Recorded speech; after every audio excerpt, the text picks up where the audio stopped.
عامر بھائی دو باتیں کریں تھیں. بسم اللہ الرحمن الرحیم.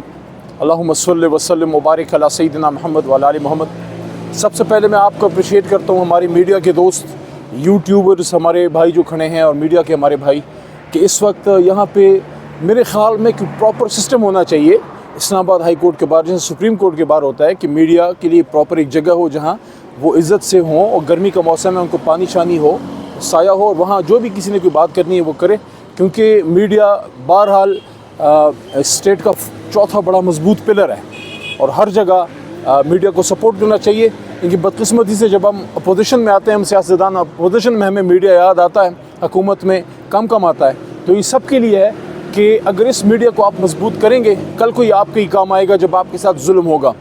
بہرحال اس وقت ہم اسلام آباد ہائی کورٹ کے باہر کھڑے ہیں محترم جج صاحبان کیس سن رہے ہیں. میں نے اور ہمارے محترم چیف وپ محترم عامر ڈوگر صاحب نے ابھی ہم نے پارلیمنٹ ہاؤس جانا ہے. پارلیمنٹری پارٹی کی میٹنگ جو ہے چیف وپ صاحب نے کال کی ہوئی ہے.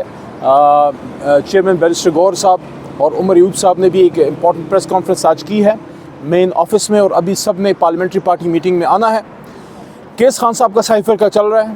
میں پہلے دن سے سائفر کیس کو جھوٹ کا پلندہ کہہ رہا ہوں اور میں یہ کہہ رہا ہوں کہ یہ ایک غیرت مند لیڈر کو اس بات کی سزا دی جا رہی ہے کہ آپ سرنگوں کیوں نہیں ہوئے, آپ نے اپنا سر کیوں نہیں چکایا, آپ نے کیوں قوم کو اعتماد میں لیا, قوم کو بین الاقوامی مداخلت اور سازش سے کیوں آگاہ کیا اور اس روایت کو کیوں برقرار نہیں رکھا کہ بہت سی ایسی چیزیں ہمارے سابق وزراء اعظم کے سامنے آتی ہیں لیکن وہ کسی خاص قسم کی کمپرومائز سچویشن میں آ جاتے ہیں اور قوم کو اعتماد میں نہیں لیتے کیونکہ ان کو لگتا یہ ہے کہ کرسی شاید بین الاقوامی آقا ان کو دیتا ہے حالانکہ کرسی اللہ دیتا ہے اور اس کی حفاظت اللہ کرتا ہے.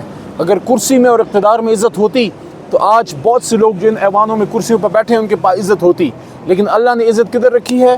اللہ نے عزت رکھی ہے اس میں کہ جو شخص اللہ کی راہ میں کھڑا ہوتا ہے جو اپنی ضمیر کی عدالت میں سرخرو ہوتا ہے عزت اسی کے پیروں کی جو ہے وہ ایک خاک بنتی ہے کیونکہ عزت اللہ تعالیٰ دیتا ہے. تو جو اللہ کے راستے پہ چلے گا عزت اس کے پاس آئے گی.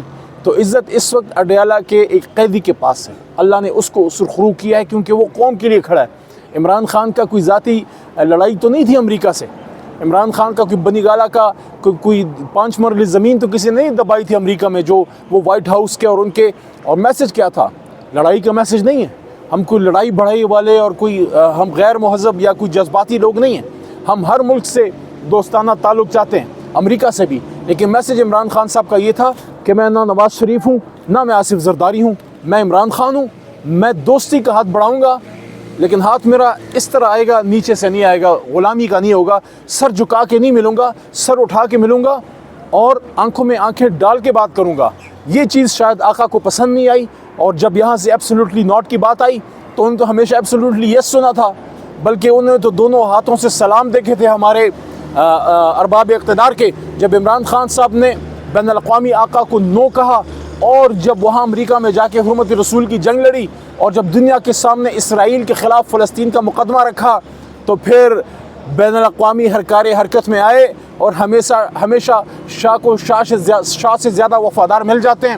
یہ امت مسلمہ کی بدقسمتی ہے کہ ہماری اندر ہمارے پیٹ میں چھرے گھونپنے والے ہمارے اپنے بہت سارے موجود ہیں لیکن انشاءاللہ اس سائفر کیس سے عمران خان صاحب شاہ محمود قریشی صاحب سرخرو ہوں گے, باعزت یہاں سے نکلیں گے اور وقت قریب ہے جب خان صاحب انشاءاللہ دوبارہ اسی کرسی پہ بیٹھیں گے جہاں سے ان کو بین الاقوامی سازش کے ذریعے اتارا گیا تھا. اور دوسری بات یہ ہے کہ عوام سے مذاق بند کیا جائے. کل پھر جو الیکشن ہوا ہے وہ پھر 8 فروری کی ریپلیکیشن ہے. 8 فروری میں فارم 47 سے مارا گیا اور کل والے الیکشن میں جیلی ووٹوں سے اور بیلٹ بکسوں کو اوور سٹف کر کے اور ٹھپوں پہ ٹھپے لگا کے کہ خواتین آروز بیچاری اور خواتین پریزائڈنگ افسران بیچاریاں وہ وہاں پہ بیٹھی ہیں اور پتہ نہیں کچھ لوگ آ کے ٹھپوں پہ ٹھپے لگا رہے ہیں. اور بھائی یہ کیا کر رہے ہو؟ یہ گجرات اور پنجاب کے مختلف علاقے کیا یہ پاکستان کا حصہ نہیں ہے؟ کیا پنجاب میں کوئی اور طرف سے چاند نکلتا ہے, کوئی اور طرف سے سورج نکلتا ہے؟ کیوں آپ پنجاب کے عوام کی مرضی کے خلاف ان پہ فیصلے ٹھوستے ہیں؟ اگر الیکشن کا مطلب یہ ہے کہ جمہور کے فیصلے جو ہیں وہ آپ نے قبول نہیں کریں تو پھر ایسی جمہوریت کا کیا فائدہ جہاں جمہور کے فیصلے آپ نہ مانیں؟ تو کل کا جو الیکشن ہے ایک بار پھر پنجاب میں ریگ کیا گیا ہے اور تحریک انصاف کو ان کا حق ان سے چھینا گیا ہے. یہ بات کرنا کہ بڑی تعداد میں لوگ نہیں نکلے, ہمیشہ بائی الیکشن میں جنرل الیکشن سے تھوڑا سا کم لوگ نکلتے ہیں, لیکن یہ کیسے ہو گیا کہ جن جن حلقوں میں ہم 40 ہزار سے جیت رہے تھے وہاں آپ کے لوگ جیت گئے. بہرحال انشاءاللہ آخری جیت حق کی ہوگی اور جلد انشاءاللہ عمران خان صاحب نکلیں گے. سر آپ نے الیکشن کی بات کی ہے, کل رانا ثناء اللہ نے بیان دیا ہے کہ سیاسی جو استحکام ہے اس میں ایک رکاوٹ ہے وہ بانی P T I Imran Khan ہے. جی ضرور, بانی پی ٹی آئی جب باہر آئے گا اس ملک میں حقیقی آزادی بھی آئے گی, عوام کی پذیرائی بھی ہوگی, عوامی حکومت بھی ہوگی, اور یہ جو ریجیکٹڈ فارم 47 کی حکومت ہے اس کا خاتمہ بھی ہوگا, اور اس ملک میں سیاسی استحکام بھی آئے گا, معاشی استحکام بھی آئے گا. فارم 47 زدہ اس حکومت نے اس ملک کو جس دھانے پہ کھڑا کر دیا ہے, جہاں آج دہشت گردی ہے, جہاں مہنگائی ہے, جہاں بے روزگاری ہے, اور سب سے بڑا جس طرح بھائی علی محمد خان صاحب نے کہا کہ جو رجیم چینج تھی یہ مسلم دشمنی کی شاخسانہ ثابت ہوئی ہے کہ آج اسلاموفوبیا میں مبتلا سامراجی قوتیں جس طرح اسرائیل کے اندر فلسطینیوں کی نسل کشی کر رہے ہیں اس پر امہ پوری خاموش ہے, ہمارے ملک کے حکمران خاموش ہیں. یہ باعث شرم ہے. میں یہاں آج اس سرزمین پر ایران کے صدر جناب ابراہیم رئیسی صاحب کو خراج تحسین پیش کرتا ہوں کہ جنہوں نے مسلم ورلڈ میں ایک خوددار اسلامی ملک ہونے کا ثبوت دیا اور ڈٹ کر اسرائیلی بدماش گنڈے کی مزاحمت کا منہ توڑ جواب دیا. کاش ہمارے حکمران بھی اس طرح کر لیتے, لیکن ہم تو ایبسولوٹلی یس والے ہیں, ایبسولوٹلی ناٹ والا جیل میں ہے, حرمت رسول کا مقدمہ لڑنے والا جیل میں ہے. لیکن کوئی بات نہیں, ہم نا امید نہیں ہیں, مایوس ضرور ہیں. فتح انشاءاللہ حق اور سچ کی ہوگی انشاءاللہ. صاحب یہ بتائیے گا کہ مینڈیٹ کے حوالے سے آپ نے بات کی ہے, باقی کل فروری میں آپ سے مینڈیٹ چھینا گیا, فروری میں آپ سے مینڈیٹ چھینا گیا. اب آپ ریحان زیب جگہ کا جو آپ کا ٹکٹ تھا وہ کہا جا رہا ہے, لوگوں کی طرف سے کارکنان کی طرف سے کہا جا رہا ہے کہ غلط ٹکٹ دیا گیا ہے بندے کو. کیا آپ نہیں سمجھتے کہ ریحان زیب کے بھائی کو ٹکٹ پی ٹی آئی کو دینا چاہیے تھا؟ اب تو جیت چکے ہیں. عوام کا ہر فیصلہ ہمیں قبول ہے. بہت زیادہ دکھی تھی وہ علاقہ, اور وہاں جس طرح ریحان زیب کا خون جب گرا تو وہ صرف ریحان زیب تحریک انصاف کے ورکر کا خون نہیں تھا, وہ ایک پاکستانی بیٹے کا خون تھا.